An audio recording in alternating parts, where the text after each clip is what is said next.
السلام علیکم ورحمۃ اللہ وبرکاتہ۔ دوستو، کیا آپ لوگوں کو معلوم ہے کہ اصحاب فیل کا واقعہ کیسے ہوا تھا؟ میں آپ کو بتاتا چلوں کہ حضور اکرم صلی اللہ تعالیٰ علیہ وسلم کی پیدائش سے صرف 55 دن پہلے یمن کا بادشاہ ابرہہ ہاتھیوں کی فوج لے کر کعبہ ڈھانے کے لیے مکہ پر حملہ آور ہوا تھا۔ اس کا سبب یہ تھا کہ ابرہہ نے یمن کے دارالسلطنت صنعاء میں ایک بہت ہی شاندار اور عالی شان گرجا گھر بنایا اور یہ کوشش کرنے لگا کہ عرب کے لوگ بجائے خانہ کعبہ کے یمن آ کر اس گرجا گھر کا حج کیا کریں۔ جب مکہ والوں کو یہ معلوم ہوا تو قبیلہ کنانہ کا ایک شخص غضب میں جل بھول کر یمن گیا اور وہاں کے گرجا گھر میں پاخانہ کر کے اس کو نجاست سے لت پت کر دیا۔ جب ابرہہ نے یہ واقعہ سنا تو وہ طیش میں آپے سے باہر ہو گیا اور خانہ کعبہ کو ڈھانے کے لیے ہاتھیوں کی فوج لے کر مکہ پر حملہ کر دیا، اور اس کی فوج کے اگلے دستہ نے مکہ والوں کے تمام اونٹوں اور دوسرے مویشیوں کو چھین لیا۔ اس میں 200 یا 400 اونٹ حضرت عبد المطلب کے تھے۔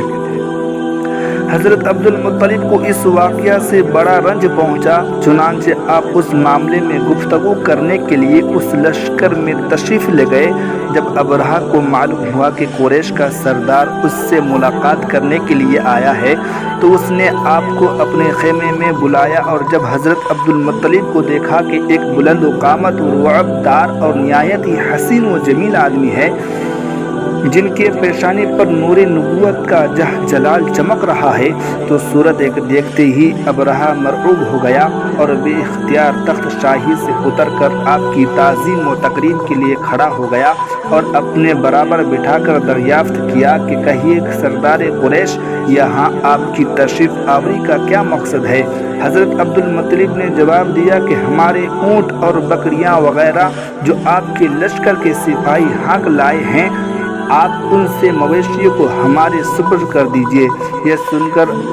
ابرہہ نے کہا، اے سردار قریش، میں تو یہ سمجھتا تھا کہ آپ بہت ہی حوصلہ مند اور شاندار آدمی ہیں، مگر آپ نے مجھ سے اپنے اونٹوں کا سوال کر کے میری نظروں میں اپنا وقار کم کر دیا۔ اونٹ اور بکری کی حقیقت ہی کیا ہے؟ میں تو آپ کی کعبہ کو توڑ پھوڑ کر برباد کرنے کے لیے آیا ہوں، آپ نے اس کے بارے میں کوئی گفتگو ہی نہیں کی۔ حضرت عبد المطلب نے کہا کہ مجھے تو اپنے اونٹوں سے مطلب ہے، کعبہ میرا گھر نہیں ہے بلکہ خدا کا گھر ہے، وہ خود اپنے گھر کو بچا لے گا، مجھے کعبہ کی ذرا بھی فکر نہیں ہے۔ یہ سن کر ابرہہ اپنے فرعونی لہجے میں کہنے لگا، اے سردار مکہ، سن لیجئے، میں کعبہ کو ڈھا کر اس کی اینٹ سے اینٹ بجا دوں گا اور روئے زمین سے اس کا نام و نشان مٹا دوں گا، کیونکہ مکہ والوں نے میرے گرجا گھر کی بڑی بے رحمتی کی ہے، اس لیے میں اس کا انتقام ضرور لینے کے لیے کعبہ کو مسمار دینا ضروری سمجھتا ہوں۔ حضرت عبد المطلب نے فرمایا، پھر آپ جانے اور خدا جانے میں آپ سے سفارش کرنے والا کون؟ اس گفتگو کے بعد ابرہہ نے تمام جانوروں کو واپس کر دینے کا حکم دیا اور حضرت عبد المطلب تمام اونٹوں اور بکریوں کو ساتھ لے کر اپنے گھر چلے آئے اور مکہ والوں سے فرمایا کہ تم لوگ اپنے اپنے مال مویشی کو لے کر مکہ سے باہر نکل جاؤ اور پہاڑوں کی چوٹیوں پر چڑھ کر اور دروں میں چھپ کر پناہ لو۔ مکہ والوں سے یہ کہہ کر پھر خود اپنے خاندان کے چند آدمیوں کو ساتھ لے کر خانہ کعبہ میں گئے اور دروازے کا حلقہ پکڑ کر انتہائی بے قراری اور گریہ وزاری کے ساتھ دربار باری میں اس طرح دعا مانگنے لگے، اللہم ان المرء یمنع رحلہ من مع رحالک وانصر علی آل صلیب وعابدیہ اليوم آلک۔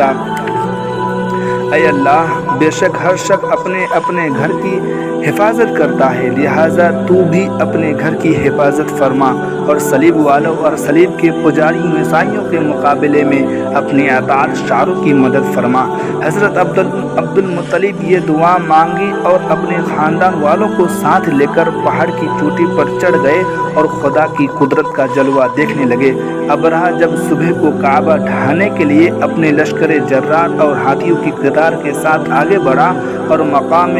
مغمس